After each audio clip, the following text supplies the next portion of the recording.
Un sondage fait sur le côté américain nous révèle que parmi les évangéliques, 77 croient que les gens sont bons de nature et que leur bonté est suffisante pour recevoir l'approbation de Dieu. Et 88 croient que leurs bonnes œuvres sont utiles pour accéder au salut. Mais qu'est-ce que la Bible en dit? C'est ce que nous allons voir ensemble. Reste avec nous, c'est l'heure de la bonne nouvelle.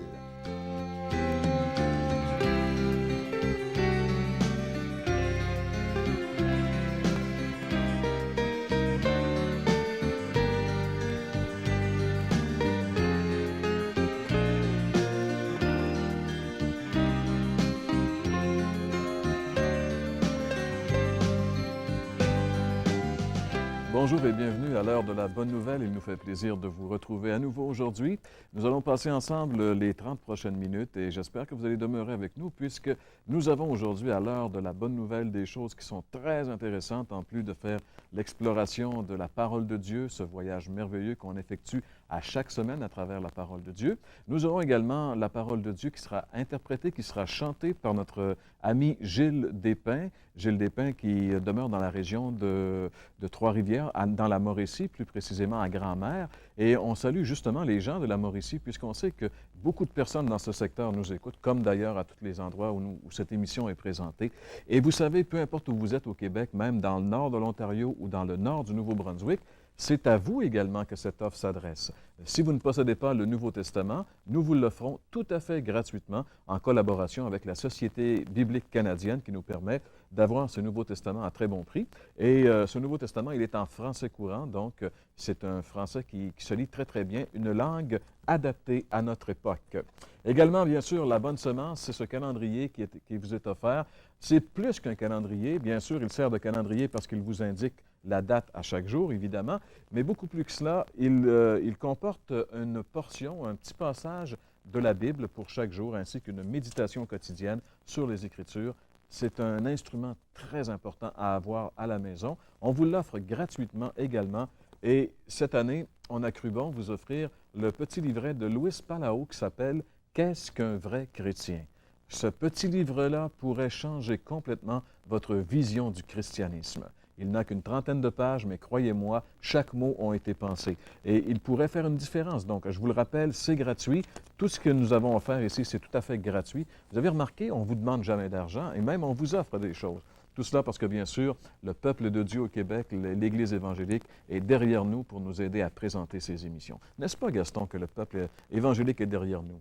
En effet, il y a beaucoup de gens là, partout dans la province, puis à l'extérieur, mais surtout ici au Québec, là, qui font partie, justement, sont nos collaborateurs avec ces émissions.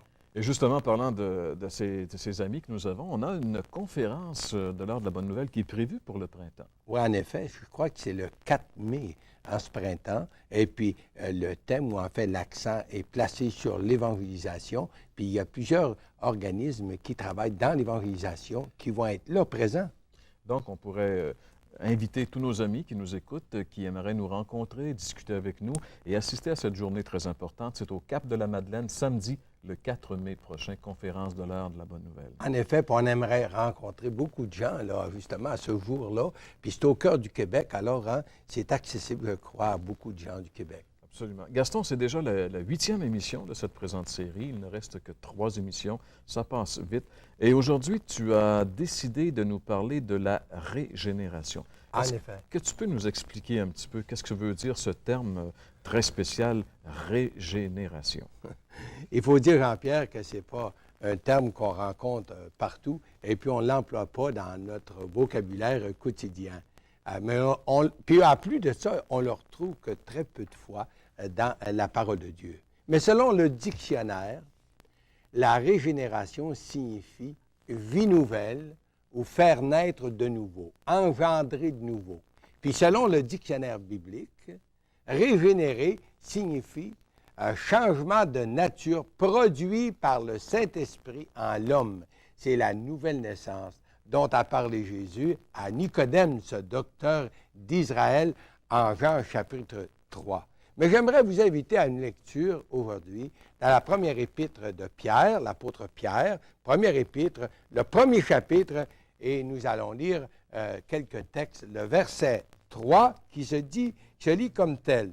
Béni soit Dieu, le Père de notre Seigneur Jésus-Christ, qui, selon sa grande miséricorde, nous a régénérés pour une espérance vivante.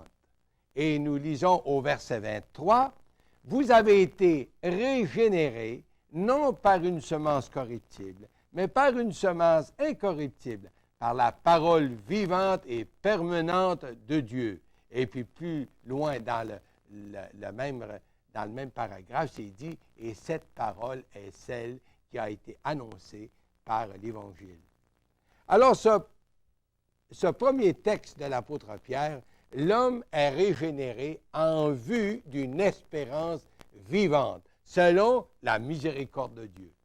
Si l'homme peut hériter d'une vie nouvelle sur le plan spirituel, ça ne peut dépendre que de l'œuvre de Dieu et de sa miséricorde. Si Dieu nous traiterait selon notre justice à nous, ou en fait, s'il nous traiterait selon sa justice, nous serions sans espoir et voués au jugement, puisque tous et chacun sommes nés pécheurs. Il faut nous rappeler que la miséricorde de Dieu, c'est de ne pas recevoir ce qu'on mérite. La miséricorde de Dieu, c'est de ne pas recevoir ce qu'on mérite. C'est bien sûr pour celui qui se répand et qui se tourne vers le Seigneur. La question se pose, mais comment est-ce que Dieu peut passer outre à sa justice, puisque la justice de Dieu, bien sûr, exige que le paiement soit payé. C'est que la justice de Dieu a été rendue quand le Fils de Dieu a accepté notre jugement en croix, répondant pour chacun d'entre nous. Et justement, le texte qui dit « Béni soit Dieu, le Père de notre Seigneur Jésus-Christ, qui, selon sa grande miséricorde, nous a régénérés pour une espérance vivante. » Mais est-ce que tu pourrais nous expliquer, Gaston, comment justement se produit dans l'homme cette régénération? Bien, c'est bien vrai. Je crois que le verset 23, Jean-Pierre, là, répond très, très, très bien à ta question. Et puis, on va le réexaminer ensemble. C'est dit, puisque nous avons été régénérés, non par une semence corruptible, mais par une semence incorruptible, par la parole vivante et permanente de Dieu. La régénération, ou encore cette vie nouvelle, ne peut être que le résultat, ne peut jamais, c'est-à-dire, être le résultat de nos moyens, puisque l'homme, il est corruptible. Mais j'aimerais citer un autre texte, on va le lire ensemble, c'est dans encore l'épître de Titre, de Paul à Titre, puis c'est le chapitre 3 et le verset 5. Et je lis justement ce texte qui dit, « Il nous a sauvés, non à cause des œuvres de justice que nous aurions fait, mais selon sa miséricorde, par le bain de la régénération et le renouvellement du Saint-Esprit. » La régénération se produit ou se réalise lorsque le corps de l'homme s'ouvre à la semence de la parole de Dieu, qui produit en lui, par l'intervention du Saint-Esprit, cette vie nouvelle.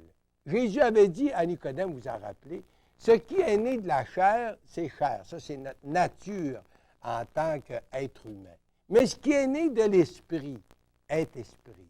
Nous pourrions expliquer la régénération dans 3 différentes étapes, un peu comme la naissance physique. Jésus de nous dire, de nous rappeler, en Jean chapitre 3 et le verset 3, cette parole qu'il avait dite à Nicodème. Et je cite, « En vérité, je te le dis, si un homme ne naît de nouveau, il ne peut voir le royaume de Dieu. » Et je répète ce texte. « En vérité, je te le dis, si un homme ne naît de nouveau, il ne peut voir le royaume de Dieu. » Nous comprenons parfaitement que la nouvelle naissance est une nécessité, sans quoi l'homme est mort spirituellement. Mais quand exactement, Gaston, commence cette nouvelle naissance?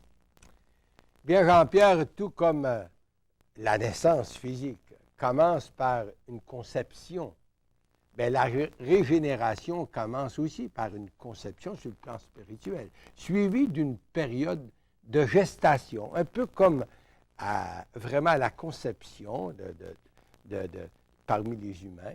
Et puis, au cours du temps,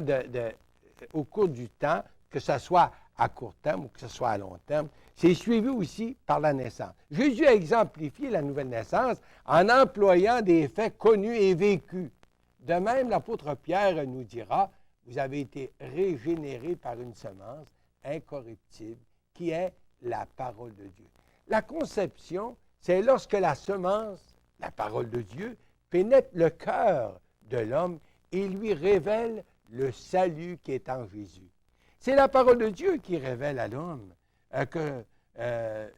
que son péché a été expié pour lui à la croix et que justice a été rendue.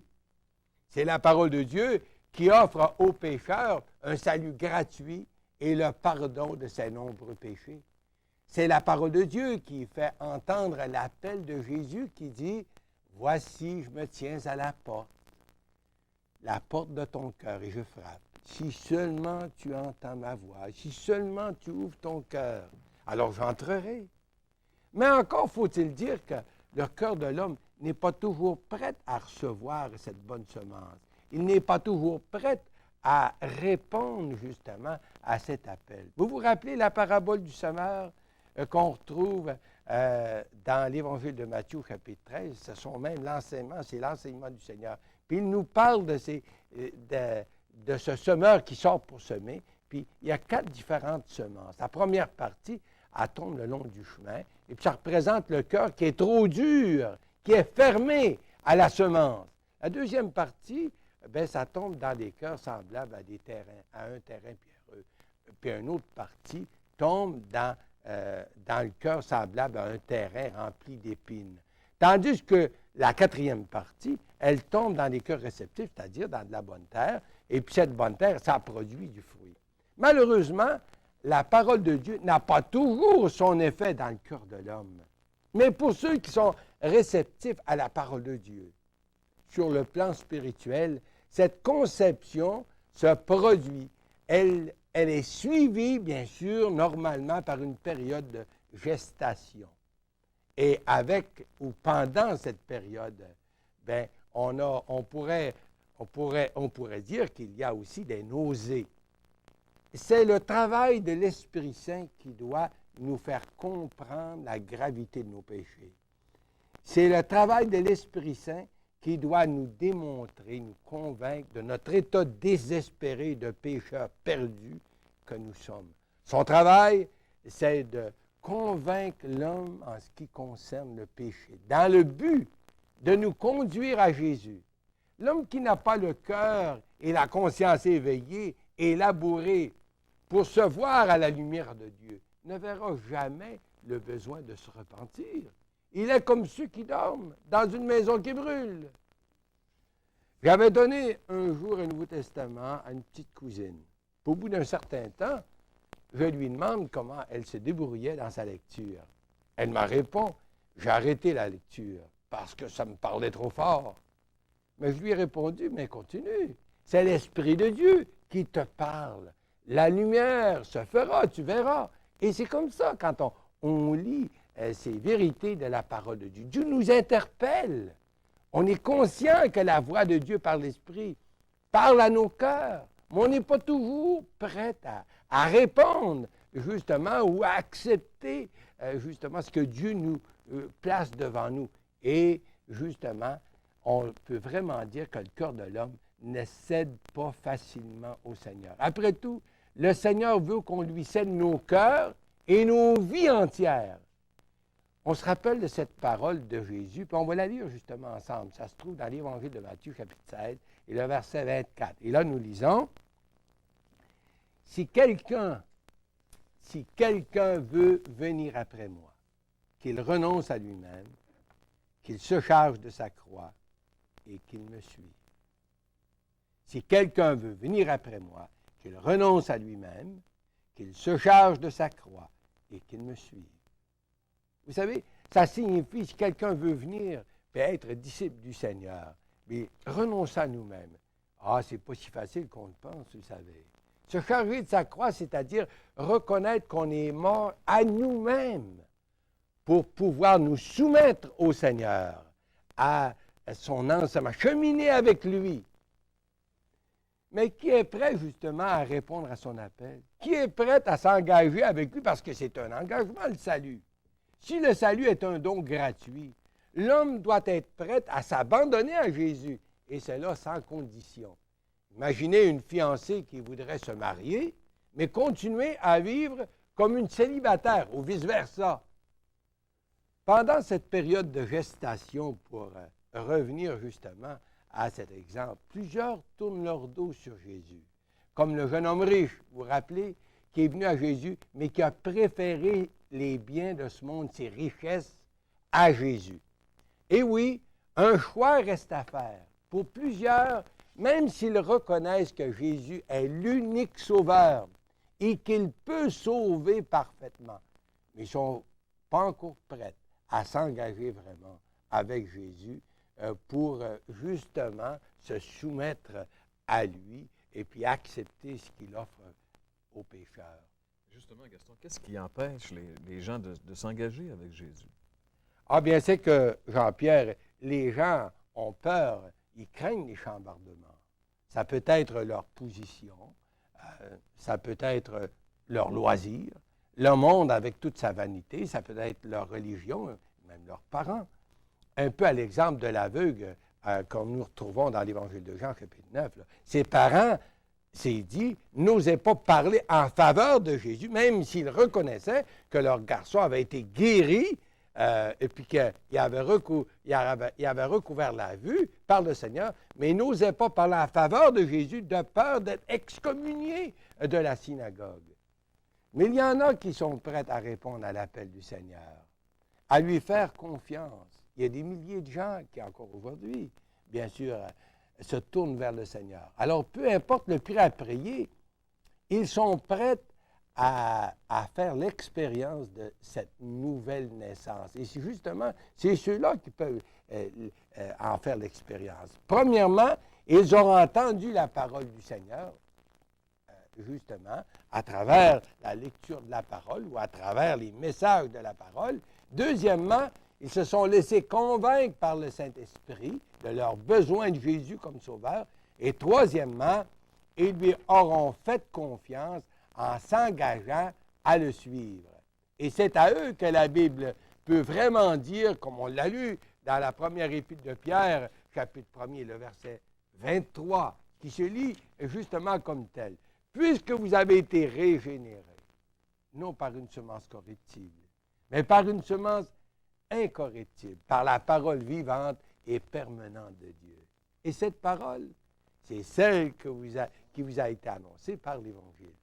Chers amis, avez-vous fait l'expérience de la nouvelle naissance?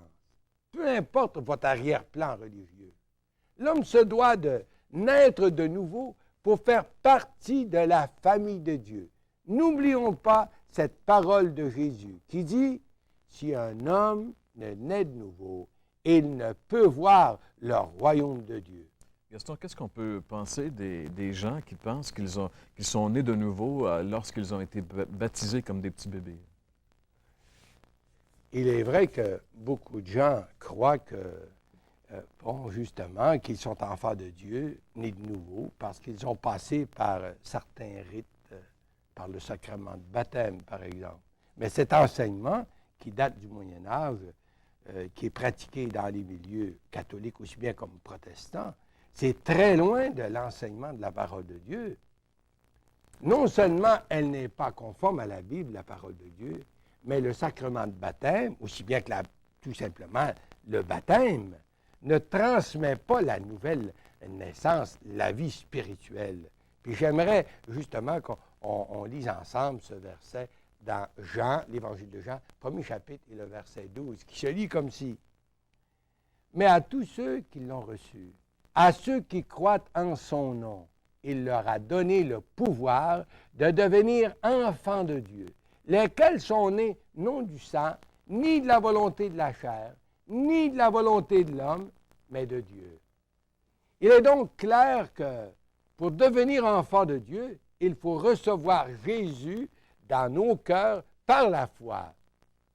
Il ne peut y avoir de nouvelle naissance là où il n'y a pas cette foi exercée dans la personne, dans le cœur de la personne au Sauveur et son œuvre. L'enfant qui meurt dans son état d'innocence, qu'il soit baptisé ou pas, s'en va auprès du Seigneur, c'est conforme à l'enseignement du Seigneur. Dès qu'il aura exercé la foi pour lui-même, il devra choisir si oui ou non il veut suivre le Seigneur. Le choix de suivre le Seigneur est un choix personnel et personne ne peut choisir pour un autre, pas même les parents pour les enfants. Il faut aussi nous rappeler que le larron en croix fut pardonné et sauvé avant de mourir, et cela sans se faire baptiser. Et l'apôtre Paul de nous rappeler dans la première épître aux Corinthiens, au premier chapitre, mais ce n'est pas pour baptiser que Christ m'a envoyé, c'est pour annoncer le message de l'Évangile. Bien sûr que Paul croyait au baptême, mais ce qu'il dit, c'est que ce n'est pas le baptême qui régénère et fait du baptisé un enfant de Dieu. C'est lorsque le message de l'Évangile est cru, que le Saint-Esprit incarne dans le cœur du croyant cette vie spirituelle. C'est à ce moment que le pécheur devient enfant de Dieu. On n'est pas né chrétien, on le devient, et on le devient lorsqu'on accepte Jésus comme sauveur, lorsqu'on le prend au mot. Et vous, chers amis, êtes-vous aujourd'hui enfant de Dieu? Vous pourriez faire l'expérience de cette nouvelle naissance si aujourd'hui vous êtes prête à répondre à l'appel de Jésus, lui faire confiance en lui ouvrant grand votre cœur, lui disant, Seigneur, je te cède ma vie. Je crois en toi. Je crois que tu es mort pour moi. Et je veux vraiment accepter ce que tu me dis dans ta parole. Et je veux vraiment m'engager à marcher avec toi. C'est ce que ça veut dire lorsque Jésus dit, c'est moi le chemin, la vérité, la vie. Nul ne vient au Père que par moi. Écoutez sa promesse. Il nous dit encore, je ne mets pas dehors celui qui vient à moi. Pourquoi pas venir à lui aujourd'hui, puis l'inviter dans votre cœur. Amen.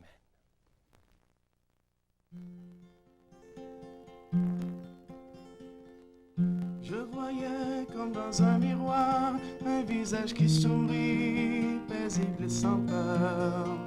Mais quand mon âme croisait mes regards, elle dévoilait ma vie, le vide de mon cœur.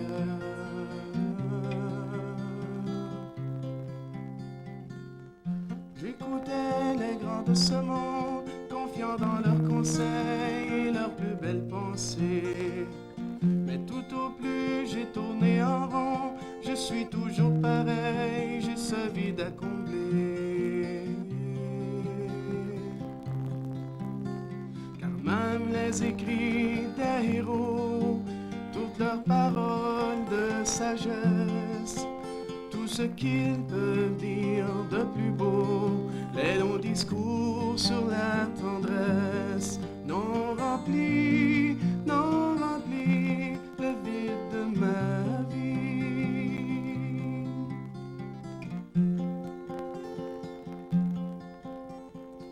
Je m'en allais d'un pas décidé sur le beau sentier des œuvres humanitaires. Moi qui désormais voulais aimer jusqu'à vouloir appeler tout le monde entier mes frères. Mais le désir de rendre heureux en donnant tout son temps, les dons les plus généreux et même un amour grandissant n'ont rempli le vide de ma vie.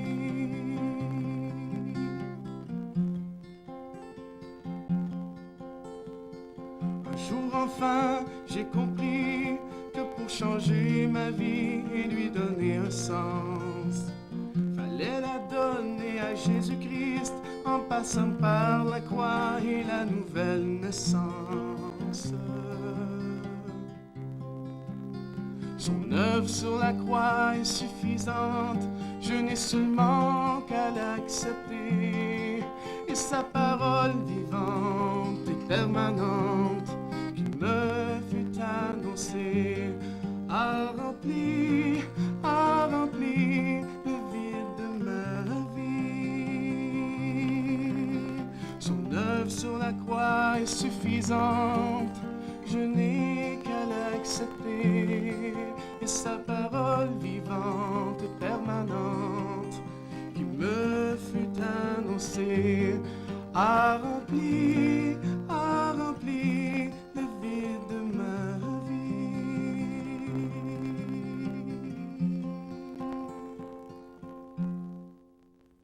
Merci beaucoup, Gilles. Merci également, Gaston, pour ce message qui nous rappelle l'importance de naître de nouveau. Jésus qui a dit, si l'homme ne naît de nouveau, il ne peut ni voir ni entrer dans le royaume de Dieu. En effet. C'est tellement, tellement, tellement important. Et si vous voulez réfléchir encore sur ce que vous avez entendu aujourd'hui, je vous rappelle que tous ces textes qui parlent de la nouvelle naissance ou de la régénération, on les retrouve dans le Nouveau Testament, puisque c'est une doctrine très importante, une vérité très importante.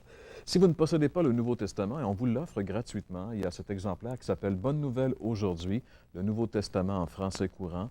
On vous invite à nous en faire part, on va vous l'envoyer, c'est gratuit, je vous le rappelle. Tout ce que nous vous offrons, c'est absolument gratuit.